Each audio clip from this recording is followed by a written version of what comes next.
Hello and welcome to a brand new installment of Nintendo News Report for Sunday, February 10th, 2019.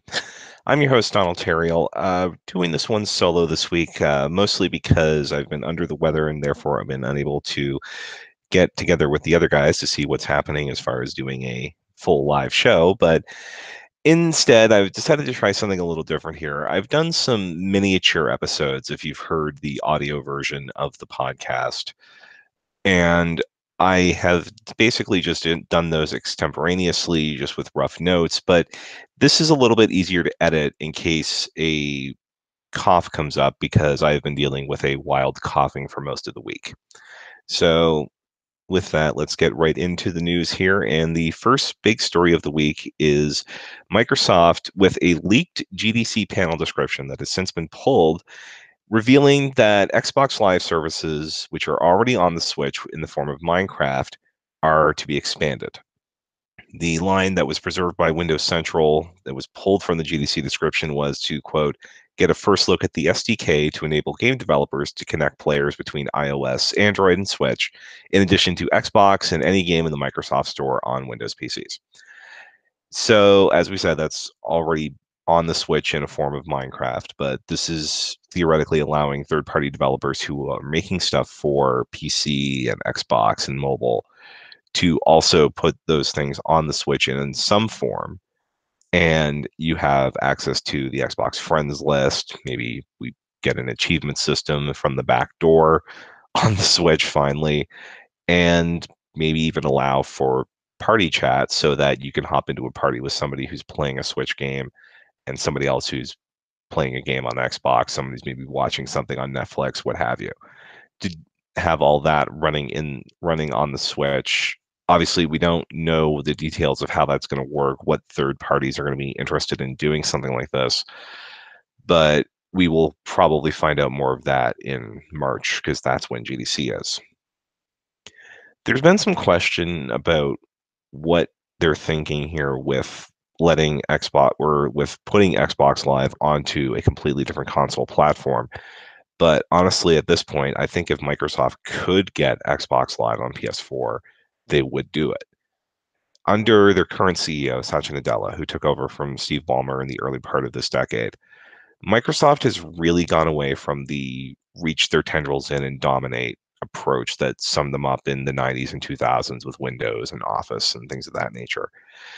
They're more willing to embrace being on every platform so long as they get some sort of subscription revenue out of it. So look at the popularity of Office 365. I don't think I've seen a box copy of Microsoft Office 2017 or whatever on a store shelf because all they're selling now is subscription cards to Office 365 the same way that you would see a eShop card or a PSN card or an Xbox Live card. So that could mean that, you can pay for the Xbox Live sub on Switch at some point, and maybe that includes Game Pass, who knows? But we'll see.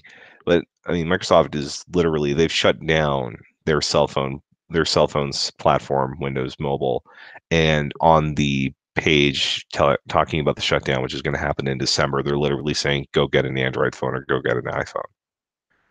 So obviously, they want to be everywhere, and we don't know what their next Xbox is going to be. The code, whether it's this codename Scarlet is just a streaming box, or if it's just a reference platform in the same way that they sell the Microsoft Surface line of laptops and tablets that show how Windows 10 is going to work. Now, big question then becomes, does this mean we see something like Rare Replay on the Switch? I'll give it better odds than I gave it last week, but that's still incredibly unlikely because I think at this point that ship has sailed. That's not the only software kit that has sort of hit the Switch this week, though. A company named Vivox, recently acquired by Unity, makers of fine third-party engines for the Switch, have revealed that the voice APIs that were originally used to create the voice chat in Fortnite are going to be expanded and are now available to any third-party developer who cares to implement it. This allows for even cross-platform voice chat with on Fortnite. You can chat with anybody in the game. It's not cross-platform in that you can't talk to them outside of Fortnite, but it's still a pretty good social network, honestly. And of course, the most prominent feature is that it allows for the use of a standard cell phone style headset that plugs into the headphone port on the Switch. And if the Pro controller had a headphone jack of some kind, it would probably work with that, basically allowing you to bypass the Nintendo Switch Online app. Having used that app now for a couple of Splatfests and Splatoon 2, I can tell you I look forward to the day that there is some sort of voice chat solution that I don't have to, deal with the stupid cell phone app and all of its notifications all the time. Uh, for this Vivox system, it's already been picked up by Hi-Res Studios, who are the developers of Paladins and Smite, which recently came out in beta on Switch. So they're the first. Obviously, they have cross-platform play. Whether that gets put into something like Rocket League down the road, who knows? Nintendo is still going to use their solution because obviously they're pretty much invested into it at this point. Though in their shareholder Q&A last week, they did say they were going to do some things to enhance the attractiveness of the Nintendo Switch Online offering, which, well, we'll see what that entails. If we reach a point though that we have voice chat at a system level, that would definitely be ideal, or at least the ability for me to just fire off a quick text message, say, hey, what's happening with this game? And in an effort to make the Switch a little bit more attractive, Nintendo announced this week that they're going to be adding a $35 eShop card to the Switch systems with a start date of this coming Friday the 15th. As far as we know, this is only a North American offer for now, but it will apply to every system. You'll get a $35 eShop card with it. Obviously, this is designed to get people used to checking the eShop on a regular basis because, hey, I've got $35. I know what I can do with this. One option is that, at least in the US, it's the same cost as buying a family plan for Nintendo Switch Online. So if you're buying a second Switch and you haven't gotten Switch Online yet, which they revealed last week that about a quarter of users have, then you can get in on that with your sub for the year is paid for, and then you just go from there. It's not the first time that Nintendo has tried to increase the number of people using a digital store. You might recall about a decade ago now, with the DSi launched in North America, they threw in 1,000 points for that shop. But I think this will be a little bit more attractive than picking up Birds and Beans and Mario clocks. Uh, And speaking of Switch Online, they announced the games for February for Switch Online. The whole world will be getting Super Mario Brothers 2 / Mario Brothers USA. That's what they call it in Japan, and Kirby's Adventure. Kirby's Adventure suddenly becomes like the second newest game on the platform behind Wario's Woods, and I think that'll hold that record for a long time unless we get like Star Tropics 2 on there. If you have the Famicom app, which you can get with a Japanese eShop account, it doesn't have to be subscribed to Switch Online in Japan to do this. You'll also get Koei Tecmo's 1987 sumo wrestling game, Suppari Ozumo. Whether or not that has any interest to you, I don't know. Obviously, I have a mild interest in sumo, but mostly the politics behind it.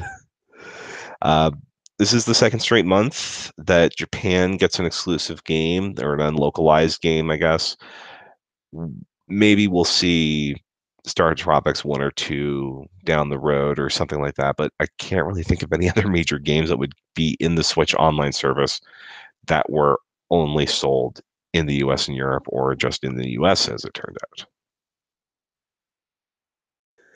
out. Some big news for my roommate, as the entire Forgotten Realms D&D PC saga, which was remastered about 5 or 6 years ago, is now coming to all console platforms, including Switch, in 2019.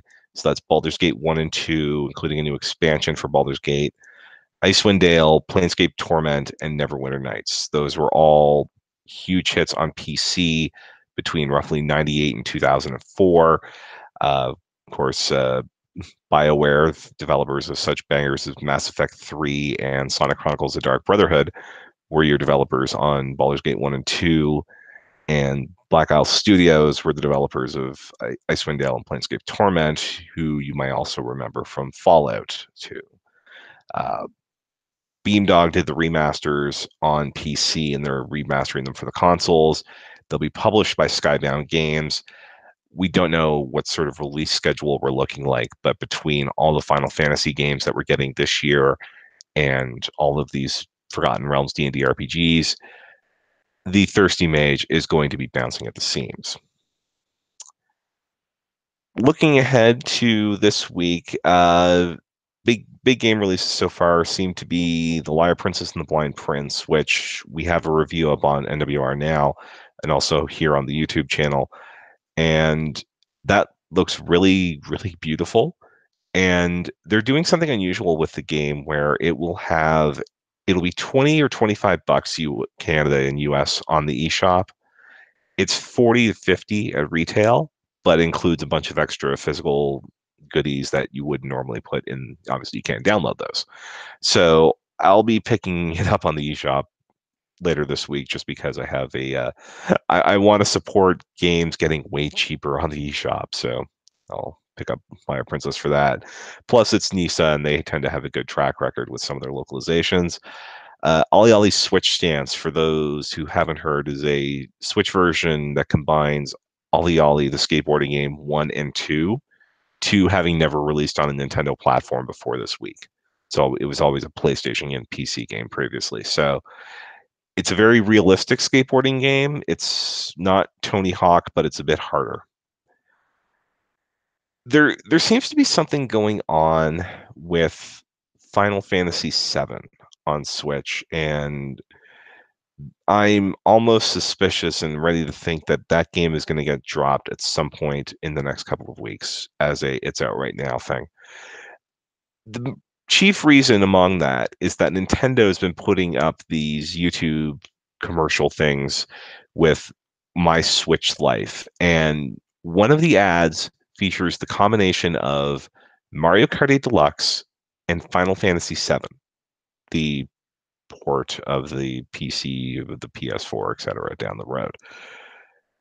So if they're including that in a commercial that's theoretically airing right now, we are likely going to see we're likely going to be seeing something on Final Fantasy VII sooner rather than later.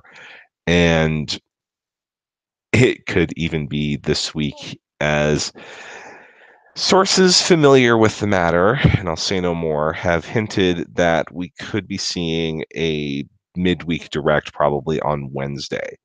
Now, it wouldn't be the first time that Nintendo has done if it holds to Thursday, it wouldn't be the first time that Nintendo has done a Valentine's Day Nintendo Direct. They had one, I think, in 2013. But this would be a way bigger one because this is the one they had to clear Metroid Prime 4 out of the way before they went and did it. So are we finally going to see what's going on with Fire Emblem Three Houses? Are we finally going to see what's going on with, well, Nintendo's lineup until after Yoshi until E3? And do they have anything new to announce? Like, plus there's a lot of fire coming from third parties about things that probably need to get announced soon. Like we just had retailer listings crop up for Assassin's Creed 3 plus Liberation. Take with that what you will, but that seems like something that could get announced in a direct. The first full direct of last year featured the announcement of Crash Bandicoot, the remastered editions of those coming to Switch. And now we've got GameStop Germany reporting that they have a Switch version of the Spyro Reignited trilogy. So keeping up the trend of PS1 platformers. That will be interesting to see if that actually does happen on Switch, how they're doing it, considering how big the downloads were for Spyro 2 and 3, and you only got one on the disc. I think it was like 18 gigs each on on Xbox One and PS4. So that's something that could be announced. And even Amazon Japan had a listing earlier this week for a Danganronpa trilogy on Switch, which It was using PS4 box art, so I will honestly believe that when I see it, but I really want to see that. So there we go. Hopefully, if we do have a direct this week, I'm going to endeavor to get as many people on that news report as humanly possible, so that we can really break that down if it does happen. Of course, thank you very much for listening. Thank you very much for watching. If you have comments on this format, please let me know. My email address is donald@nintendoworldreport.com. You can hit me up on Twitter at NWRDonald. The other socials for our regular hosts are on the screen, but that's at ZMiller1902, at King Nintendo Fan, at Enron10, and the site's Twitter is, of course, Nintendo_NWR. The mothership is NintendoWorldReport.com. We have all kinds of reviews going up, and we're just about ready to launch our Game of the Year. So that will hopefully be going up this week, hopefully well ahead of any sort of direct announcements. You can support the site that supports us, patreon.com/NWR. The rough cut of this audio is actually going up right there as soon as we're off the air here. And also, check us out on iTunes, Google Play, and there's a link in the video description for this for your RSS feed. So if you have a non-iTunes or Google Play podcatcher, you can still stick that link in there and get us every week. Thank you very much for watching. Have a great night.